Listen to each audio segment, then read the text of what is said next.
Hello friends, welcome back to my channel. मैं स्नेहा। आज मैं आपके साथ सैपलिंग पे बात करने वाली हूँ कि सैपलिंग की केयर हमको किस तरह से करनी चाहिए। सैपलिंग या सीडलिंग जो भी आप लोग बोलते हो, तो उनको नर्सरी से लाने के बाद रिपोर्टिंग मैंने दिखा दी और मिट्टी किस तरह से तैयार करनी है वो भी मैंने आपको बता दी। तो अभी हमको इनकी केयर कैसे करनी है, तो केयर किस तरह से करनी है ये आपको ज़रूर ध्यान रखना है। अगर आप ठीक से ध्यान नहीं रखेंगे तो आपके प्लांट ख़राब हो सकते हैं। तो इस कंडीशन पे आपको सैपलिंग की केयर करना बहुत ही ज़रूरी है और उसी टॉपिक पे हम बात करने वाले हैं। तो वीडियो पूरी अंत तक ज़रूर देखिएगा ताकि आपको फुल इन्फॉर्मेशन मिले और आपकी सैपलिंग भी बिल्कुल हेल्दी और अच्छी तरह से ग्रोथ करे और बाद में 1 मंथ के बाद बहुत अच्छी वो फ्लावरिंग भी करे। तो यहाँ पर देखिए कुछ सैपलिंग मैंने ला करके लगाई हुई है। तो ये देखिए यहाँ पर मेरे एस्टर के प्लांट हैं। नर्सरी वाले भैया ने जब सैपलिंग दी थी तो पैंजी बता के दिया था। उस टाइम पे पत्तियां समझ में नहीं आ रही थी, लेकिन ये एस्टर के ही प्लांट हैं ये, क्योंकि दूसरी पत्तियां निकल रहे हैं तो अब समझ में आ रहा है कि एस्टर के प्लांट है। तो इनको अब मैं ले जाकर धूप में, फुल धूप में रख दूंगी, क्योंकि इनको धूप पसंद है और धूप में बहुत अच्छे से रहते हैं। तो इनको कम से कम 3-4 घंटे की धूप इनको अब हम दे सकते हैं। लेकिन जब शुरू में आप लेके आते हैं तो उनको आधे घंटे या 15 मिनट की ही धूप दीजिए। ज़्यादा तेज़ धूप देने की आपको ज़रूरत नहीं है। ज़्यादा तेज़ धूप में आप रखेंगे तो आपकी सैपलिंग मुरझा जाएगी और वो ग्रोथ नहीं कर पाएगी, वहीं से ख़राब हो जाएगी। पानी की अगर बात करें तो पानी आप इस तरह से मिट्टी चेक करिए। देखिए मिट्टी थोड़ी सी ड्राई लग रही है ना एकदम से सूखने देनी है और ना ही बहुत ज़्यादा बार बार पानी देना है। पानी आप मिट्टी हमेशा चेक करके दीजिए। जब आपको थोड़ा सा इसमें सूखापन दिखे तो आप तुरंत पानी दे दीजिए। ऐसे नमी बनी रहनी चाहिए प्लांट में, गमले की जो मिट्टी है उसमें। तो बिल्कुल ड्राई नहीं होने देना है आपको प्लांट को और ना ही बहुत ज़्यादा भर भर के पानी देना है। पानी आप हमेशा चेक करके ही दीजिए।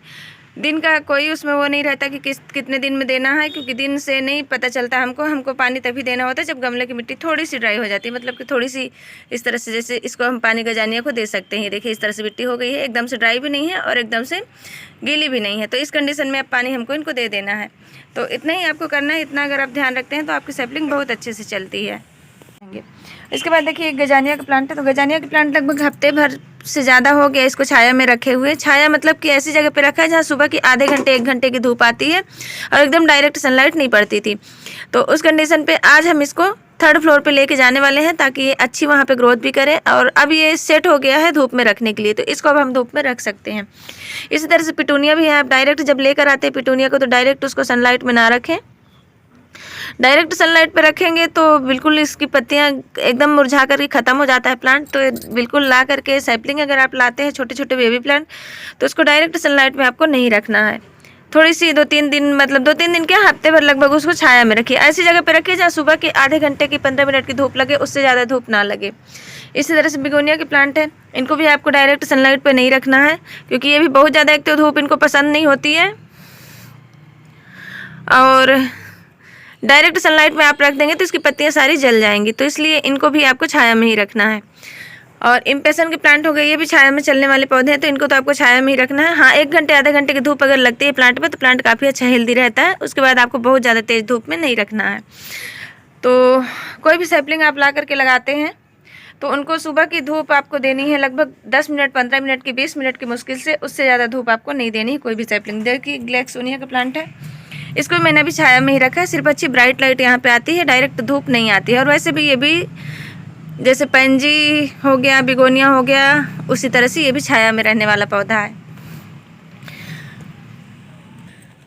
अभी देखिए जेरेनियम के छोटे छोटे बेबी प्लांट में लेकर आई हूँ। तो इनको भी आपको एकदम ना तो बहुत बड़े गमले में लगा देना है। जब आप छोटे छोटे बेबी प्लांट लेकर आते हैं तो डायरेक्ट बड़े गमले में, इस तरह के गमलों में आपको शिफ्ट नहीं करना होता है। आप उनको पहले छोटे ग्लासेस में या किसी में लगाइए, छोटे पॉट में लगाइए। उसके बाद आप इनको, जब इसमें अच्छी इसकी रूट्स बन जाए, उसके बाद आप इसको फिर बड़े 8 इंच के गमले में लगा दीजिए। 8 इंच से बड़ा गमले की ज़रूरत भी नहीं होती है। इसी तरह से ये पिटूनिया देखे, मैंने इसको लगभग 1 वीक छाया में ही रखा, जहाँ पे अच्छी ब्राइट लाइट मिलती थी। रखा 3rd फ्लोर पे ही था, लेकिन छाया वाले एरिया में रखा था। अभी मैंने इसको ऐसी जगह पे शिफ्ट किया है जहाँ पर इसमें सुबह की 2 घंटे की धूप लगती है, उससे ज़्यादा धूप अभी भी नहीं लगती है। तो जितने भी यहाँ पे आप सैपलिंग मेरी देख रहे हैं, आप उनको सुबह की लगभग 2-3 घंटे की धूप में रखिए। उससे दोपहर की धूप से थोड़ा सा बचा के रखिएगा, नहीं तो शुरू में वो बर्न हो जाएंगे तो उतनी अच्छी ग्रोथ नहीं कर पाते हैं। तो यहाँ पर देखिए मैंने रखा है 3rd फ्लोर पे है। बाकी से सारे मेरे प्लांट यहीं पर रखे हुए हैं। आप देख सकते हैं यहाँ पर अडेनियम भी है, क्रिसेंथेमम भी है, डहेलिया भी है, रोज भी है। लेकिन जो प्लांट है सबको मैंने इस तरह से धूप में रखा है। बिल्कुल फुल सनलाइट इनमें पड़ती है, पूरे दिन भर की सनलाइट पड़ती है। आप रोज़ की प्लांट की ग्रोथ देखिए, कितनी अच्छी फ्लावरिंग इनमें स्टार्ट हो गई है। और 1 मंथ पहले मैंने इसको प्रून किया था, उसके बाद बहुत ही अच्छा रिजल्ट मिला। और काफ़ी सुंदर फ्लावरिंग भी हो रही है। देखिए कितने प्यारे प्यारे से फूल हैं। तो इनको आपको बिल्कुल फुल सनलाइट में अब रख देना है। रोज़ प्लांट को तो हम शुरू से ही फुल सनलाइट में रखते हैं। डहेलिया को देखिए, इनको भी फुल सनलाइट आपको देनी है बिल्कुल। जितना अच्छा धूप पड़ेगी और उतना अच्छा पानी से भी आप सुबह इस मतलब अच्छे से सावरिंग करके पानी दीजिएगा डहेलिया में भी, तो पेस्ट वगैरह जो हैं जल्दी नहीं लगते हैं, प्लांट साफ़ हो जाते हैं, क्लीन हो जाते हैं। और मैरीगोल्ड को भी आप फुल सनलाइट में रखिएगा बिल्कुल। पानी का भी ध्यान रखिए, मिट्टी अब ड्राई नहीं होनी चाहिए। कलियाँ आने के बाद तो बिल्कुल भी ड्राई नहीं होनी चाहिए। आज मेरे गमलों की मिट्टी बिल्कुल से सूख गई थी, तो उस कंडीशन में मैंने दिया है पानी, इनको अभी दिया है। इसमें देखिए पानी पूरा भर गया है अंदर तक। कलियों में पानी आपके नहीं जाना चाहिए, ये चीज़ आपको ध्यान रखें ज़रूर। तो कलियों में पानी चला जाएगा तो फिर ये फूल वहीं से ख़राब हो जाते हैं, तो ये चीज़ आप ज़रूर ध्यान रखिए। तो कलियों के अंदर पानी मत जाने दीजिएगा, थोड़ा नीचे गमले में पानी दीजिएगा। सैपलिंग को बता दूँ तो जितनी भी मैंने आप पे सैपलिंग रखी हुई है, इनमें अभी देखिए सुबह से लगभग 8 बजे से धूप निकलती है, तो 8 बजे की धूप ले करके 8 से 10 बजे तक की धूप यहाँ पे मैं लगने देती हूँ। 10 से 11 तक की लग जाती है। उसके बाद मैंने देखिए बेडशीट कवर की है यहाँ पे, तो इसको मैं दोपहर में यहाँ पे थोड़ा सा कवर कर देती हूँ, क्योंकि छोटे छोटे सैपलिंग से ही सारे प्लांट मैंने ये तैयार किए हैं। तो अभी तक मैंने इनको कवर करके रखा था, मतलब कि सुबह के 2 घंटे की धूप लगने के बाद मैं इसको कवर कर देती थी। तो जो उधर से पीछे से धूप आती है वो सारी इसमें लगती है, और फिर जो दोपहर के बीच की धूप होती है, सूर्य भगवान जब बीच में आ जाते हैं तो बीच वाली धूप इसमें नहीं लगती थी, क्योंकि बीच से बेडशीट कवर रहती थी। और शाम की जो धूप होती है, शाम की आधे घंटे 1 घंटे की धूप, लगभग 2 घंटे की धूप, 4 बजे के बाद से 4 से 5 तक की धूप इन्हें फिर से लगती है। पूरे प्लांट में लगती है, जितनी आप यहाँ पे देख रहे हैं पूरे प्लांट में लगती है। तो इस तरह से इनको मैं अभी धूप दे रही हूँ। अब वैसे मैं इनसे ये बेडशीट को हटा दूंगी, क्योंकि अब मेच्योर हो चुके हैं, लगभग 1 वीक हो गया इन सबको मुझे लगाए हुए। और आप ग्रोथ भी देखिए कितनी अच्छी निकल कर के आई है। कैलेंडुला की देखिए कितनी अच्छी ग्रोथ हो गई है। इनको भी मैंने शुरू में छाया में ही रखा था, लगभग 1 वीक छाया में ही रखा था। अभी मैंने इनको सबको धूप पे शिफ्ट कर दिया है, तो इस तरह से ये चल रहे हैं। ये देखिएगा, जानिए हमारा ज़्यादा अच्छा हेल्दी नहीं ग्रो हो रहा है ये इस बार। बाकी अच्छे चल रहे हैं। बाकी की सीडलिंग मैंने सीडलिंग हिला करके इसके कई सारे लगाए हैं, और अभी नीचे भी दिखाइए, भी देखिए सीडलिंग से ही ला करके, छोटी सैपलिंग से ही ला करके लगाए हैं। सारे प्लांट आप जितने देख रहे हैं सारे सैपलिंग से लगे हुए प्लांट हैं। कुछ प्लांट बड़े थे, जैसे कि जीनिया का प्लांट बड़ा था ये वाला, ये डैंथस बड़ा था, ये वर्बीना थोड़ा सा बड़ा था जब लेकर आई थी। बाकी सारे सैपलिंग से ही लगाए थे। कुछ कटिंग से लगे हुए पेंटास के प्लांट हैं। और देखिए मैरीगोल्ड भी काफ़ी अच्छे से चल रहे हैं हमारे। इनको भी आपको बिल्कुल फुल सनलाइट देनी है, बिल्कुल एकदम से अच्छी धूप देनी है, और पानी का भी ध्यान रखना है। मिट्टी में पानी तभी देना है जब मिट्टी इसकी ड्राई हो जाए, ऊपर की लेयर आपको थोड़ी सी सूखी लगे तभी आप पानी दीजिए। एकदम बिल्कुल गीले गीले में पानी मत दीजिएगा, नहीं तो फंगस बहुत जल्दी लगता है। टाइम टू टाइम इनमें फंगीसाइड का स्प्रे भी आपको करते रहना है थोड़ा थोड़ा, जैसे कि हफ्ते में 1 बार फंगीसाइड का स्प्रे कर दिया, 1 बार आपने नीम ऑयल का स्प्रे कर दिया, या तो इमिडाक्लोप्रिड आपके पास है तो आप उसका स्प्रे करिए, उसका रिजल्ट अच्छा मिलता है।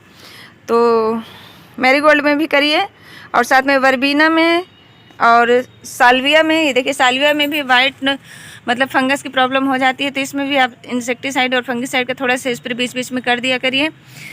और डेंथस वगैरह में तो नहीं लगता है कुछ भी ऐसा चीज़। कैलेंडुला में भी लगता है। कैलेंडुला में मिलीबग बहुत जल्दी अटैक करते हैं। मेरे पत्तियाँ देखिए, मिलीबग का अटैक इसमें हो गया था, तो मैंने कल इस पर इमिडाक्लोप्रिड का स्प्रे कर दिया है। और साथ में ये पत्ती भी मैं सोच रही हूँ हटा दूँ जो ख़राब हो चुकी है।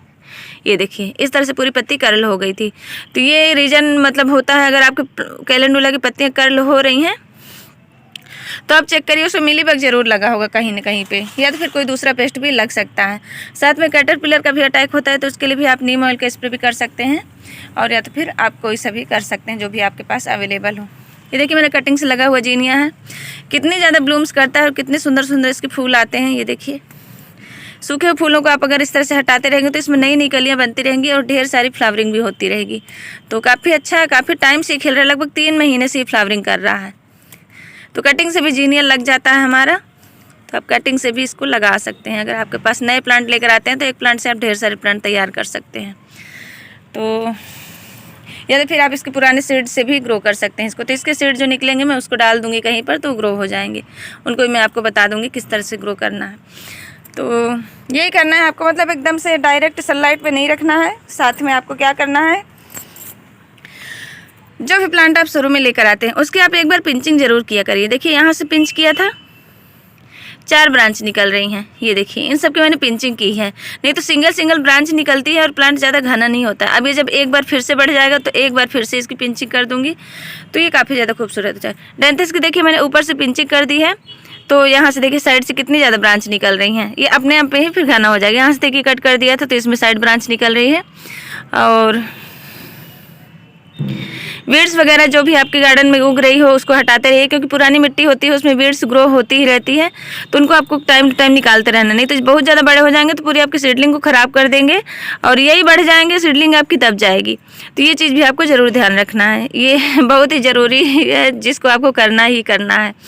तो अभी छोटी छोटी वीड्स रहती है, आसानी से उखड़ भी जाती है, ज़्यादा बड़े हो जाते हैं तो पूरी नीचे की रूट सही डैमेज कर देती है। तो ये चीज़ें आप ज़रूर ध्यान रखिए। पानी आपको तभी देना है, मिट्टी चेक करके दीजिए। पानी थोड़ी सी जब ऊपर की सूखी लगे तब आप पानी दे दीजिए। बहुत ज़्यादा सूखने भी नहीं देना है और बहुत ज़्यादा पानी देना भी नहीं है। ज़्यादा पानी देंगे तो आपकी जो सीडलिंग है वो गल करके ख़राब हो जाएगी। तो ये चीज़ आप ज़रूर ध्यान रखिए। शुरू में जब आप लेकर आते हैं सैपलिंग तो छोटे गमलों में ही लगाइए, डायरेक्ट बड़े गमलों में मत लगाइए। मैंने इनकी दोबारा सबकी रिपोर्टिंग की है। एक बार मैंने आपको दिखाया था जब मैंने ग्लासेस में लगाए थे इनको, और ये मेरे दोबारा से रिपोर्ट किए हुए प्लांट हैं। तो 2 बार में काफ़ी अच्छे मैच्योर हो जाते हैं, फिर हेल्दी हो जाते हैं अपने गार्डन में तैयार होने के लिए। डायरेक्ट आप बड़े गमलों में लगा देंगे तो सीडलिंग हमारी ख़राब हो जाती है। जैसे देखिए कुछ पिटूनिया की सीडलिंग मैंने डायरेक्ट गमलों में लगा दी थी, लेकिन ये देखिए मर गई। डायरेक्ट 8 इंच के गमले में लगा दी। अगर मैं इसको छोटे में लगाती तो कभी ख़राब नहीं होता। तो इसी तरह से होता है, छोटी सैपलिंग को छोटे गमलों में ही लगाया कीजिए। उसके बाद आप उसको सिर्फ 1 हफ्ते में ही आप उसको चेंज कर सकते हैं। तो बस ये छोटी सी इन्फॉर्मेशन है। अच्छी लगे तो लाइक शेयर कमेंट ज़रूर कीजिएगा। मेरे चैनल पर नहीं हो तो सब्सक्राइब भी कर लीजिएगा और प्लीज़ बेल आइकन को भी प्रेस कर दीजिएगा ताकि आपको मेरी हर आने वाली वीडियो की नोटिफिकेशन मिलती रहे। मिलते हैं नेक्स्ट वीडियो में नेक्स्ट टॉपिक के साथ, तब तक के लिए बाय।